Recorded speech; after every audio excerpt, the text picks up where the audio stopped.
Saya mau cerita. Ada dua orang sahabat yang tinggal di sebuah desa kecil di Italia. Sebut saja nama mereka adalah Pablo dan Bruno. Mereka adalah anak muda yang memiliki impian yang tinggi. Mereka sering berkhayal bagaimana kalau suatu hari nanti mereka menjadi orang terkaya di desanya. Keduanya merupakan orang yang sangat ambisius. Yang mereka perlukan adalah sebuah kesempatan.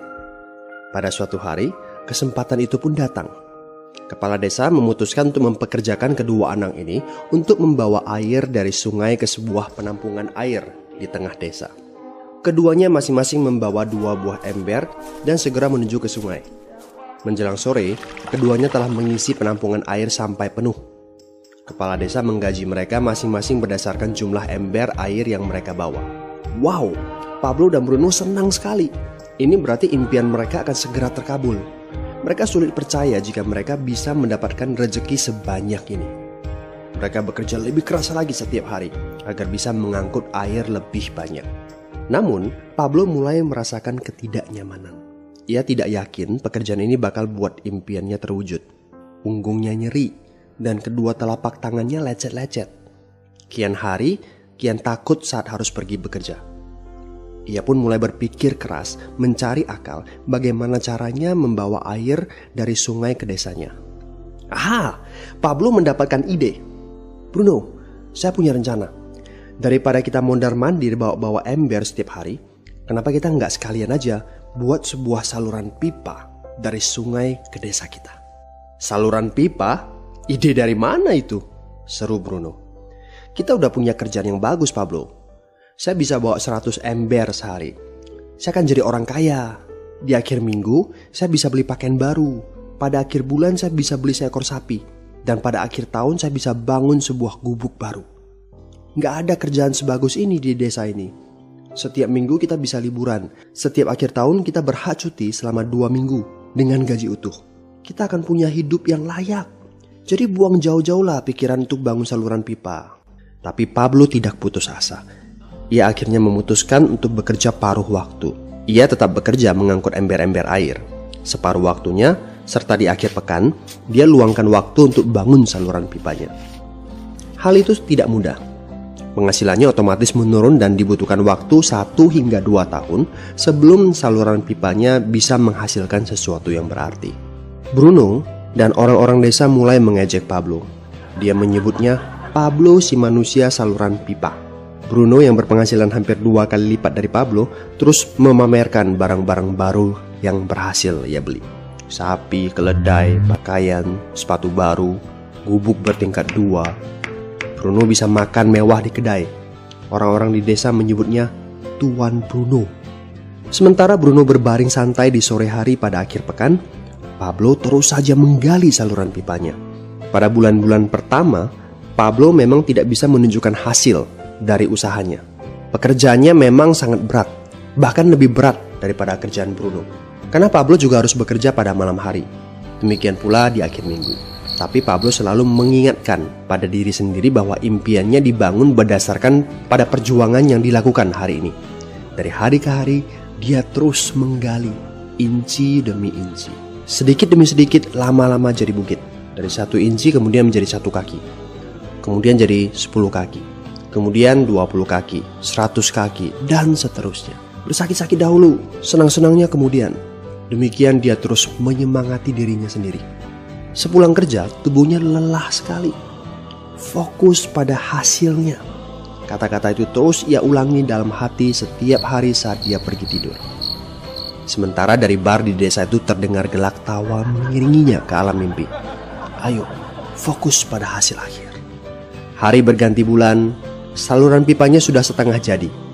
Saat beristirahat, Pablo melihat dari jauh sahabatnya Bruno yang terus saja mengangkut ember-ember.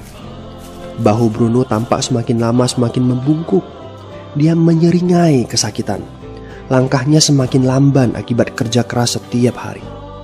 Dia semakin jarang bersantai-santai di tempat tidur gantungnya. Dia lebih sering terlihat di bar, duduk dengan wajah letih dan murung. Saat pengunjung bar melihat Bruno, mereka saling berbisik. Hei, ini dia Bruno si manusia ember.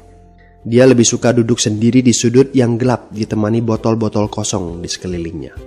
Akhirnya, saat bahagia Pablo pun tiba. Saluran pipanya sudah rampung. Orang-orang desa berkumpul saat air mulai mengalir dari saluran pipanya menuju ke penampungan air di desa. Sekarang, desa ini sudah bisa mendapatkan pasokan air bersih secara tetap. Pablo tidak perlu lagi membawa ember. Artinya, airnya akan terus mengalir, baik dia sedang bekerja maupun tidak. Air itu mengalir saat dia makan, saat dia tidur. Air itu mengalir di akhir minggu ketika dia asyik bermain. Semakin banyak air yang mengalir ke desa itu, semakin banyak pula uang yang mengalir ke kantong Pablo.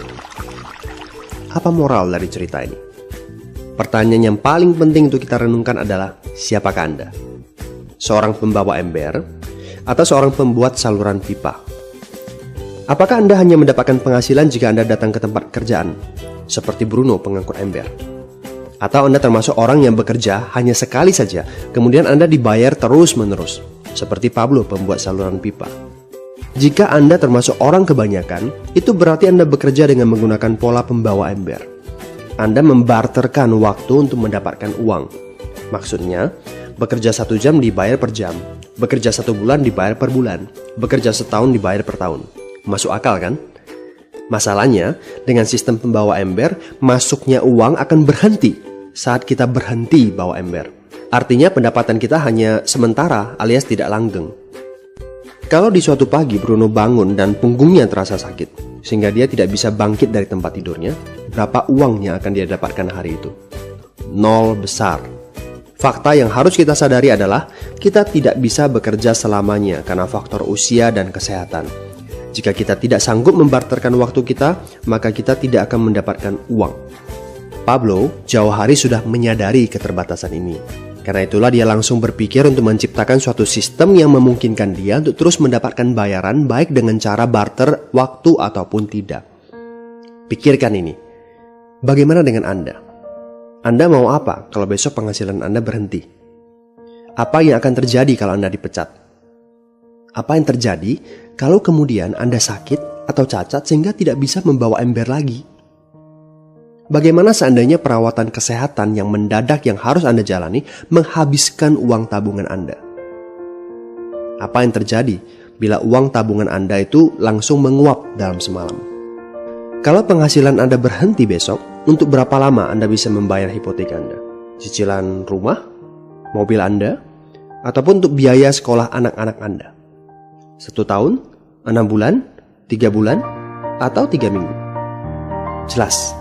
Apakah Anda bekerja sebagai penyapu jalan, bekerja di kantor, punya jabatan tinggi, atau memiliki toko, seorang profesional di bidang tertentu, tetap saja Anda membarterkan antara satuan waktu dengan satuan uang. Apakah dengan cara demikian Anda akan aman? Satu-satunya jalan untuk menciptakan keamanan yang sesungguhnya adalah seperti yang dilakukan oleh Pablo, yaitu membangun saluran pipa saat Anda masih bekerja sebagai pembawa ember. Dengan membangun sebuah saluran pipa, Anda cukup mengerjakan pekerjaan sekali saja, capeknya sekali saja, tetapi Anda akan dibayar terus-menerus. Saluran pipa ini akan memberikan Anda penghasilan walaupun Anda sedang tidur ataupun Anda sedang main. Penghasilan ini juga akan terus Anda peroleh setelah Anda pensiun, pada saat Anda sedang sakit ataupun cacat sehingga tidak bisa bekerja, dan juga dalam situasi darurat. Inilah yang disebut sebagai penghasilan pasif. Anda tahu, saat ini kami sedang membangun saluran pipa yang akan memberikan penghasilan pasif. Mau tahu caranya? Hubungi teman yang meminta Anda untuk menonton video ini. Dia punya akses untuk informasi yang Anda butuhkan. Mintalah video lanjutannya, atau jika memungkinkan, bertemu langsung dengan teman Anda.